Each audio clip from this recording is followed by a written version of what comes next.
এবার আপনি ভাবুন একটা জিনিস, যে বাবা মাদেরকে কিরকম হতে হবে তাহলে সে বাড়ি থেকে তার সন্তানকে পাঠাবে একটা জায়গায় এটা বলে যে না চুরি করা শিখে এসো। এটা কিন্তু বাবা মাদেরকে ভাবতে হবে যে বাবা মাদেরকে কিরকম হতে হবে যে সন্তানকে বলবে যে না চুরি করাটা শিখে এসো, মানুষকে কিভাবে ঠকবাজি ঠকিয়ে টাকা ইনকাম করবে সেটা শিখে এসো, যাও।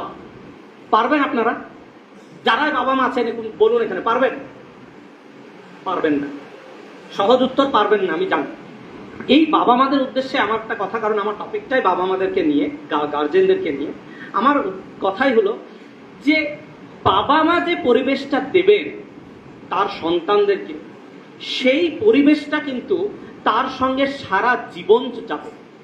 কি বলা হয় জানেন? সাইকোলজির কথা বলছিল আমার বন্ধু, সাইকোলজিতে একটা কথা বলা হয় যে সন্তানদেরকে এই 7-8 বছর পর্যন্ত, 7-8 থেকে 10 বছর পর্যন্ত যে শিক্ষাটা তার পরিবার দেয়, সেই শিক্ষাটা কোনো না কোনোভাবে তার সারা জীবনে সে যত রকম ডিসিশন নেয় সেখানে সেই শিক্ষাটা কন্ট্রিবিউট করে। সেই শিক্ষাটা কি শিক্ষা? শিক্ষার থেকে বড় শিক্ষা সেটা হচ্ছে ভালো আর খারাপের মধ্যে পার্থক্যটা তৈরি করা। ভালো আর খারাপের মধ্যে পার্থক্যটা তৈরি করা। শুধুমাত্র পড়াশোনাটা বিষয় না, গাইড তো অবশ্যই করবে যে না তুমি এইটা পড়লে বেশি ভালো হবে। তার থেকেও বড় গাইড হচ্ছে যে আমার স্যার বলছিলেন যে মানুষ হওয়া। সেই মানুষ হওয়ার সব থেকে বড় এলিমেন্ট হচ্ছে, সব থেকে প্রধান যে এলিমেন্ট দরকার মানুষ হওয়ার জন্য, সেটা হচ্ছে ভালো আর খারাপের জ্ঞান থাকা, জানা যে কোনটা ভালো আর কোনটা খারাপ। আর সেই ভালো আর খারাপ শুধু জানাটা নিজের মনের মধ্যে থাকলে হবে না, যে আমি জানি কোনটা ভালো আর খারাপ।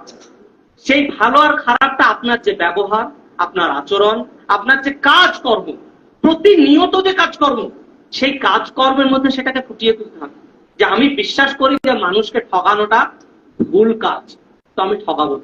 আমি বিশ্বাস করি যে মিথ্যা কথা বলাটা ভুল কাজ, মিথ্যা কথা আমি কাউকে বলবো। এই যে জায়গাটা, এই জায়গাটা আপনাকে মানুষ হিসাবে তৈরি করতে সাহায্য করে।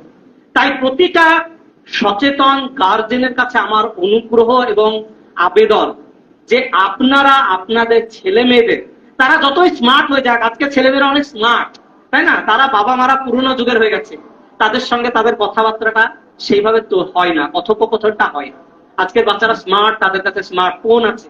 যতই তারা স্মার্ট হয়ে যাক, আপনারা ভুলে যাবেন না যে তারা আপনার সন্তান, আর তাদেরকে ওই পরিবেশটা দেওয়া যেখান থেকে তারা একটু ভালো মানুষ হিসাবে বেরিয়ে আসতে পারবে।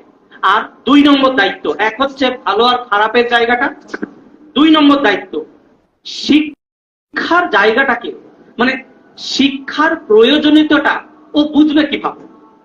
ও কি করে বুঝবে যে টাকা ইনকাম করাটা বড় জিনিস না, শিক্ষাটা বড় জিনিস? ও কি করে বুঝবে যে কেরালাতে কাজ করতে গেলে যে টাকাটা ইনকাম হবে ওটা আমার জন্য অত ইম্পর্টেন্ট না, বরঞ্চ আমি স্কুলে গিয়ে শিক্ষাটা নেব? এই যে বোঝটা ও কোথা থেকে পাবে? ও কোথা থেকে আনবে এই বোঝ যে টাকা ইনকাম করাটা আমার জন্য অত ইম্পর্টেন্ট না? কারণ আজকে আমি দেখছি যারা মাধ্যমিকের বয়সী ছেলেরা, যুবকরা বিশেষ করে, তারা চলে যাচ্ছে কাজে, রাজমিস্ত্রি কাজ করতে চলে যাচ্ছে। মুর্শিদাবাদ মানে এমন একটি জেলা যেখান থেকে সব থেকে বেশি হয়তো যায় মাইগ্রেটেড লেবার বল, যারা কেরলে গিয়ে, সাউথ ইন্ডিয়ার অনেক বিভিন্ন জায়গায়, উড়িষ্যা, কেরল, বিহার, সমস্ত জায়গায় ভারতবর্ষের গিয়ে তারা কাজ করে। কি বোঝ এসেছে ওর মধ্যে? ওর মধ্যে এটাই বোঝ এসেছে যে টাকা ইনকাম করতে হবে। অনেক সময় বাধ্যতা হয়, অনেক সময় বাধ্য হয়, কারণ সব থেকে পিছিয়ে পড়া জাতি তো বাধ্য হতে হয় অনেক সময়। কিন্তু অনেক সময় তারা চয়েসেও যায় যে না, পড়াশোনা করে কিছু হবে না, পড়াশোনা করে কিছু হবে না। পড়াশোনা করে সত্যি কিছু হবে না যদি আপনি পড়াশোনা আর চাকরিকে সমান ধরেন। তাহলে আপনাকে ভাবতে হবে যে ওই রকম, ওই সিস্টেমটা অন্যরকম। চাকরি 100 জন যদি পড়াশোনা করে 100 জনের চাকরি হবে?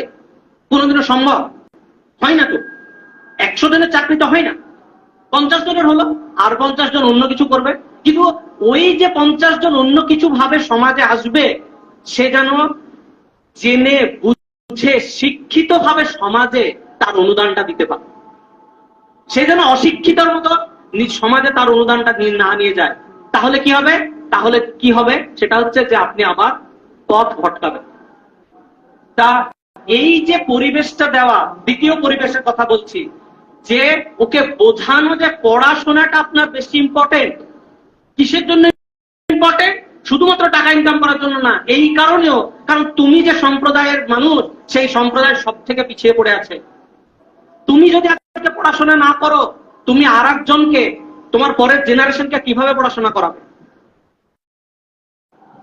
বড় প্রশ্ন তো, কিভাবে তুমি পড়াশোনা করাবে? আর মায়েদেরকে তো পড়াশোনা শিক্ষিত হতেই হবে, কোনো উপায় নেই। কারণ মারাই হচ্ছে সেই পিলার বা স্তম্ভ যারা বাড়িতে সন্তানদের পড়াশোনাটা ছোট থেকে দেখে। তো মায়েদেরকে পড়াশোনা, বোনেদেরকে পড়াশোনা করতেই হবে, কোনো উপায় নেই। ভাইরা হয়তো কোথাও কোথাও একটু ফ্লেক্সিবল হতে পারে, যে না উপায় নেই, তাদের যেতে হচ্ছে। তাদের জন্য শিক্ষা অর্জন করা ততটাই জরুরি, কারণ সম্প্রদায় পিছিয়ে পড়ে আছে। আপনাদের একটা উদাহরণ দিই যে কিভাবে একটা সম্প্রদায় পিছিয়ে যায়। একটা সাম্প্রদায়িক দাঙ্গা হয়েছিল ইউপিতে একবার, হ্যাঁ, উত্তরপ্রদেশে একবার একটা সাম্প্রদায়িক দাঙ্গা হয়েছিল। তো আমি ওই দাঙ্গাতে যখন মানুষজন, দাঙ্গার একটা গ্রামে হয়েছে, তো সেই গ্রাম থেকে মানুষজন কি করেছে, তাঁবু খাটিয়ে মানুষজন ওখান থেকে পালিয়ে এসেছে, বিশেষ করে মুসলিম সম্প্রদায়ের মানুষজন, দিয়ে তাঁবু খাটিয়ে তারা ওখানে থাকছে। তো আমি যখন ওখানে গেলাম, আমরা একটা উদ্দেশ্য নিয়ে গিয়েছিলাম,